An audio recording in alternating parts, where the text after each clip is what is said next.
Meus amigos, uma boa noite para todos. Vamos então para mais um ensinamento, que virá através do livro Eurípides, o Médio de Jesus. Como falei anteriormente, os ensinamentos, as mensagens que os apóstolos de Jesus passaram no dia 8/4/1906, 8 de abril de 1906, direto para Eurípides Barçanufo. Então, lá no centro, em Minas Gerais, quem comandava os trabalhos era Eurípides Barçanufo, no plano espiritual, no plano terra. Mas no plano espiritual era São Vicente de Paulo, que é o protetor de Eurípides Barçanufo. Os ensinamentos de hoje virão através de Joana d'Arc e Ana da Olaria. E termina com... E depois vem Vicente de Paulo. Vicente de Paulo. Muito bem. Então vamos lá. Então ele começa nos dizendo: estão abertos os trabalhos. Deus, meus filhos, vos conjura a prática do bem, do amor e da caridade.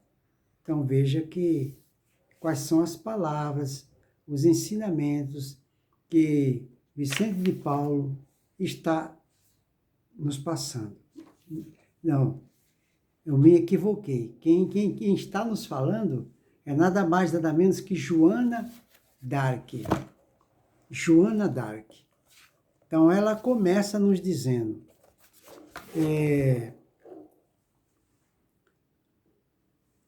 Deus, meus filhos, vos conjura a prática do bem, a prática do amor e da caridade. Vós, caros filhinhos, deveis ouvir as vozes dos enviados do Senhor, porque chegado é o momento em que aquele que não quiser seguir as pegadas do Divino Salvador terá de passar horas de terríveis angústias. Olha só o que Joana d'Arc está nos dizendo. Aquele que não quiser, através do seu livre-arbítrio, seguir o caminho de Jesus, vai passar por horas terríveis de angústia. Que horas terríveis? Essa angústia e essas horas terríveis são momentos dolorosos que todos nós passamos. É importante salientar isso, explicar isso. Quando nos deparamos com a consciência pesada. Porque o inferno está dentro de nós. O mal está dentro de nós. Não existe inferno. Inferno é um estado de espírito. E estado de espírito que não é bom, acontece com toda aquela pessoa que deliberadamente se recusa a seguir o caminho de Jesus. Por isso que ela fala isso. Joana d'Arc. Aí ela continua: terá de passar horas de terríveis angústias. Ela continua: por isso é que nós, os seus enviados, não nos cansamos de vos aconselhar a prática do bem. E é verdade. Todos os mensageiros de Jesus, a única coisa que eles fazem é isso. A prática do bem. A prática do bem. Nossa própria doutrina, não é? No Evangelho fala: fora da caridade não há salvação, pessoal. Isso é coisa séria. Aí ele continua: a prática do bem. Pois é pelo bem que obrais a vossos semelhantes, que Deus vos abre as portas do seu reino. Então as portas do reino dos céus só estará aberta para todos aqueles que praticarem o bem de forma assídua e não eventualmente. Aí ela continua: agora em que a humanidade está em evolução, está procurando ouvir o que lhes desejamos ensinar, agora que os homens se empenham em conhecer o que lhes ditara o nosso Senhor Jesus Cristo, quando aí na terra esteve com vocês, agora que o ser humano investiga a verdade e tenta conhecê-la, eu quero vos dizer algumas palavras tendentes a vos conduzir ao caminho direto que leva para Deus. Então, ela está nos dizendo isso em 1906, né? Em 1906, abril de 1906, ela falou para toda aquela comunidade que estava ali que se eles estavam, já conhecem a verdade, sabem que precisa fazer o bem, então ela veio complementar essa responsabilidade com a sugestão dela. Aí ela continuou: o mundo inteiro está combalido nos fundamentos de sua crença. Olha só. O mundo inteiro está combalido nos fundamentos de sua crença. Pois é. Eu acho que até hoje, sinceramente falando, até hoje. Então, vou repetir o que Joana d'Arc está dizendo, está nos transmitindo. O mundo inteiro está combalido nos fundamentos de sua crença, de sua fé. A nação brasileira também não podia deixar-se ficar atrás. Tinha e tem também necessidade de uma fé ardente, de uma fé que transporte montanha, como bem disse o Cristo, o puro Jesus. Hoje, esta crença que transportará nas asas da prece sincera a alma às regiões onde habita Deus, onde os puros têm sua morada. Só a doutrina espírita poderá comunicá-la aos que a procuram. Vou repetir que eu achei isso aqui fundamental.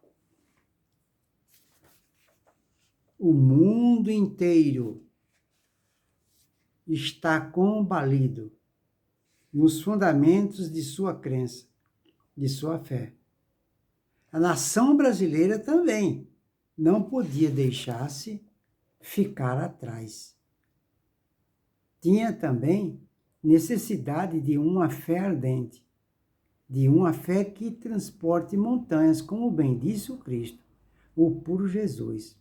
Hoje, esta crença que transportará nas asas da prece sincera a alma às regiões onde habita Deus, onde os puros têm sua morada. Só a doutrina espírita poderá comunicá-la aos que a procuram.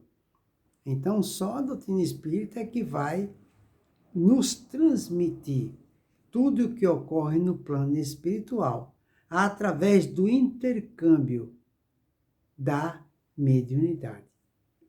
Muito bem.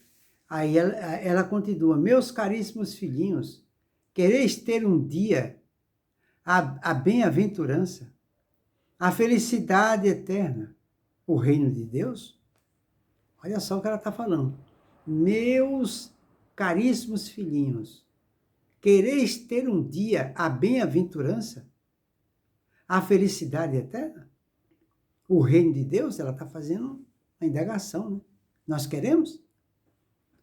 Ponto de interrogação. Ela continua: desenvolvei em vós o amor de Deus sobre todas as coisas e do próximo como a vós mesmo.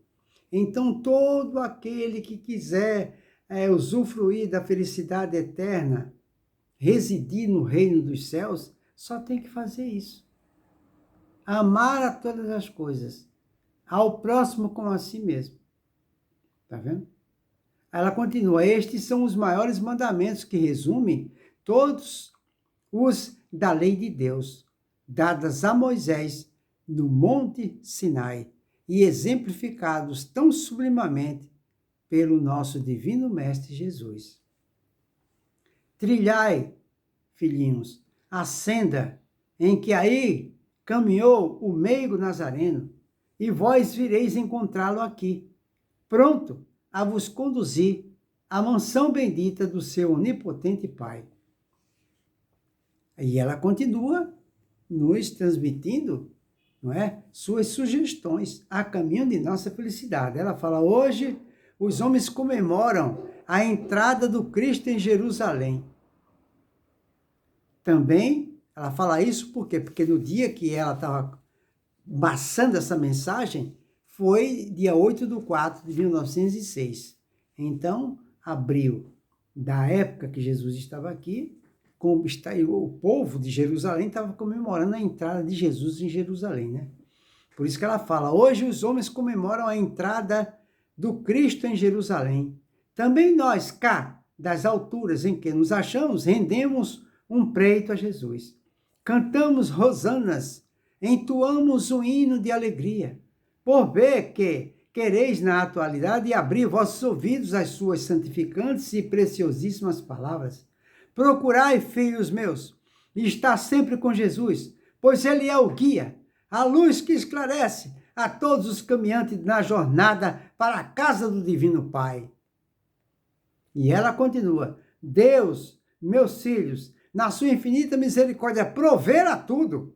Assim é que nós, pobres cegos, conduzidos por cegos, somos obsequiados com sua benevolência, galardoados com sua graça, mas não sabemos apreciar tão significativas, tão relevantes dádivas.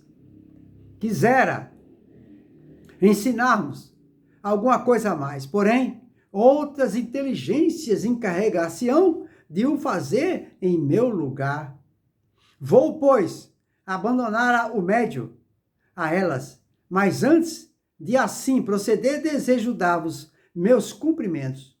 Filhos, que o amantíssimo da Virgem Maria vos abençoe, ilumine e guarde, são os votos que faço e peço a Deus que se cumpram. Joana d'Arc. Eis aí as palavras de Joana d'Arc para todos nós. É importante que a gente leve a sério, né? E aí vem um espírito de luz que é Ana da Olaria. Ela nos diz que Deus vos ampare. Eu também venho entre vós trazer-vos meus cumprimentos.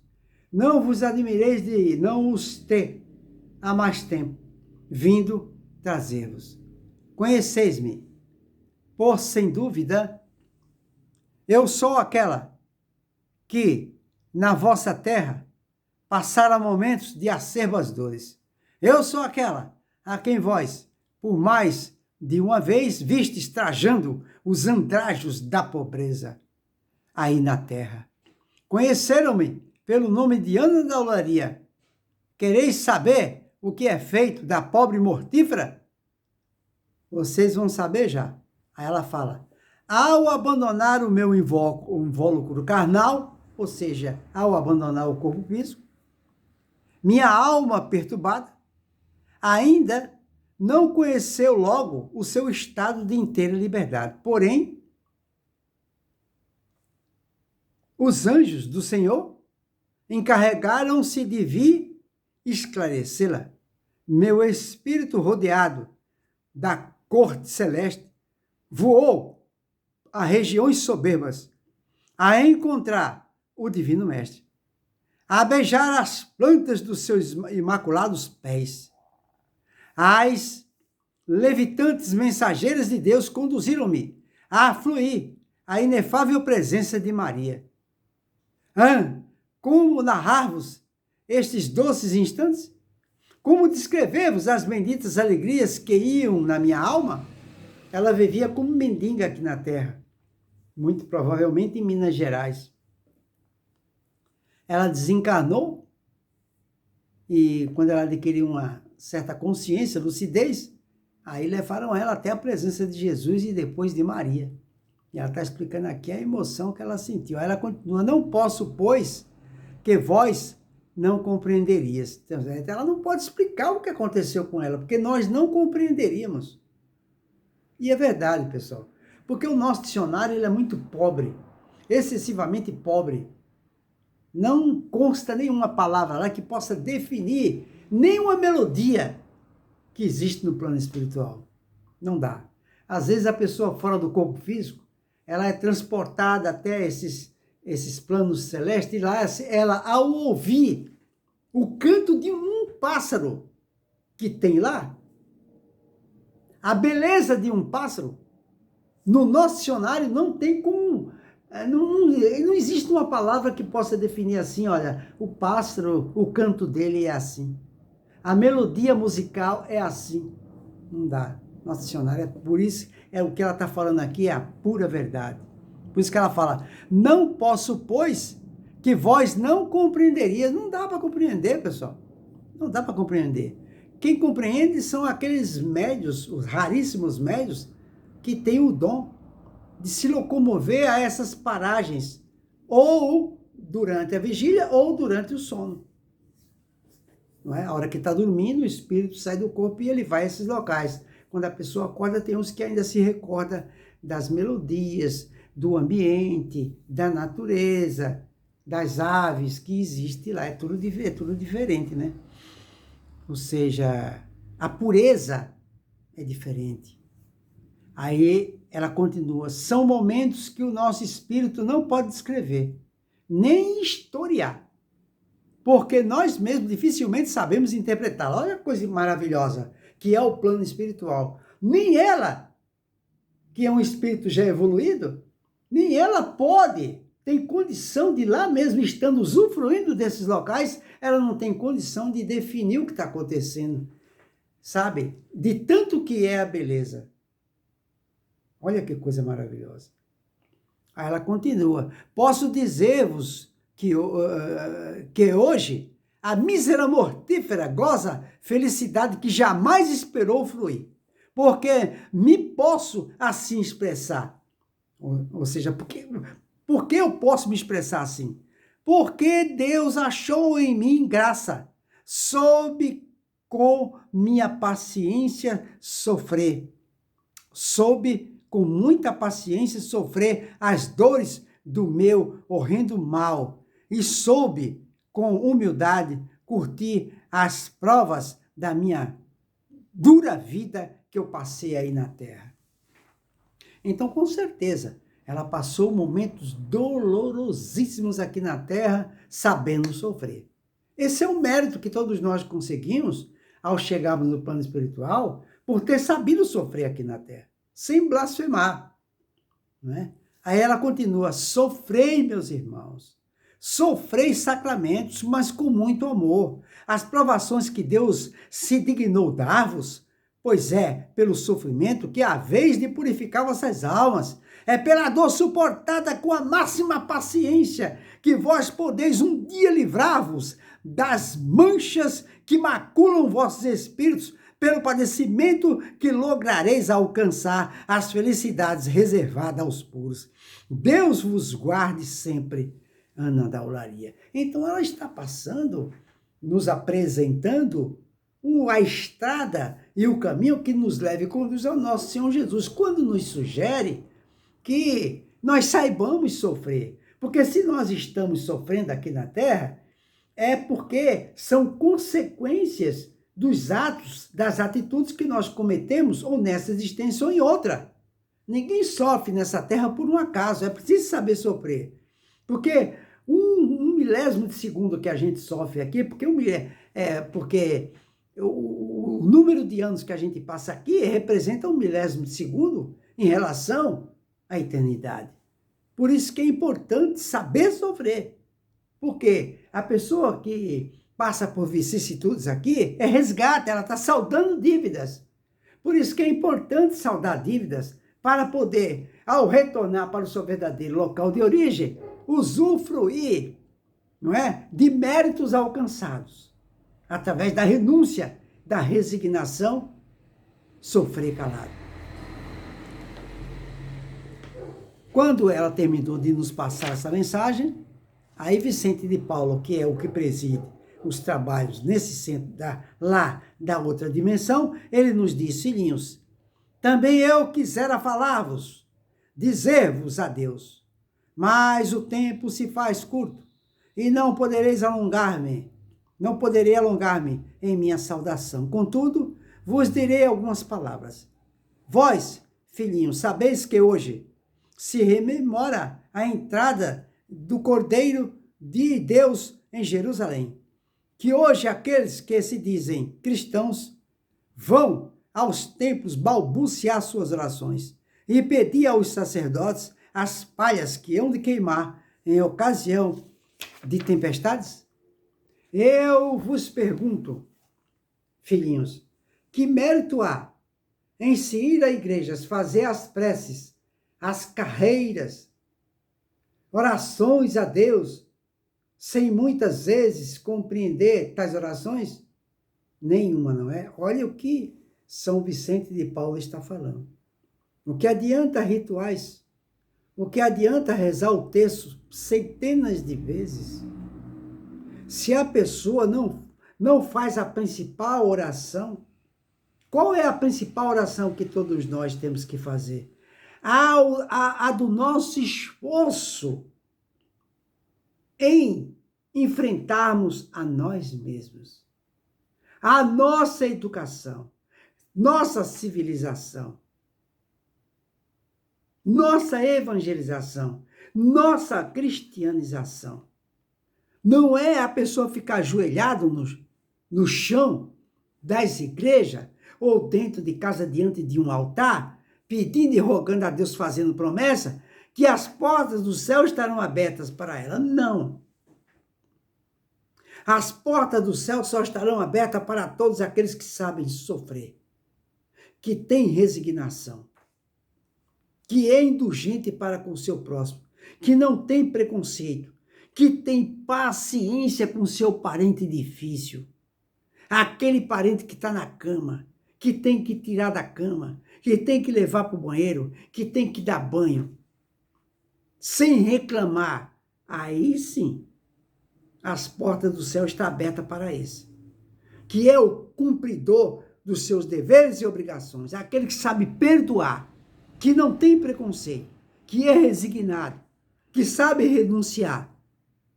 Aí sim, essas são as virtudes, não é? E que faz com que a pessoa adquira crédito para entrar nos mundos felizes.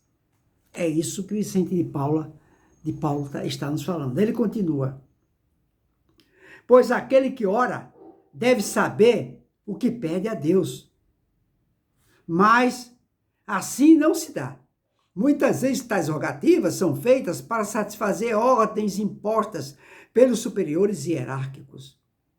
Quando orardes, filhinhos, não procureis vos incomodar com a forma com que as rezas decoradas e não compreendidas, oreis com vossas próprias palavras, conquanto que estas saiam do vosso coração, com atenção e respeito, pois Deus é digno de toda veneração. Prazia a Deus, filhinhos, que todos vós possais um dia ter dele melhor conhecimento, porque neste dia sabereis orar com fervor, conhecereis da eficácia da prece, quando sincera e respeitosa, que ele possa, em época não remota, dar-vos a entrever seu divino rosto, pois então sabereis como se deve orar. Dou por terminado o trabalho. Deus, meus filhos, vos ampare, proteja e ilumine. Vicente de Paulo. Ficou aí o ensinamento de hoje. Agora, depois de amanhã, sábado, não é? Porque amanhã é sexta, sábado. Aí, que amanhã a gente vai fazer o estudo do Evangelho, a leitura do Evangelho. E depois de amanhã, sábado, aí a gente vai continuar nesses ensinamentos e eu já vou adiantar para vocês quais são os mensageiros de Deus que vai nos instruir. Olha quem vai falar sábado, pessoal. Não percam, João Evangelista. Olha que maravilha. E para vocês, muitos de vocês não sabem disso. Depois de amanhã, sábado, quem vai falar é João Evangelista. Reencarnação, Chico Xavier. Chico Xavier foi João Evangelista. Por isso que é importante. E depois de João Evangelista, vamos ver quem vem. Em seguida vem Mateus, apóstolo do Cristo. Meu Deus, vai ser bom, hein? Aí depois vem Antônio Felisberto de Carvalho. E finalmente Vicente de Paula para encerrar. Não percam. Mateus e João Evangelista no próximo sábado. Querem ouvir o que eles têm a nos dizer? Então, aguardem até sábado, nesse mesmo horário. Uma boa noite, que Jesus nos abençoe.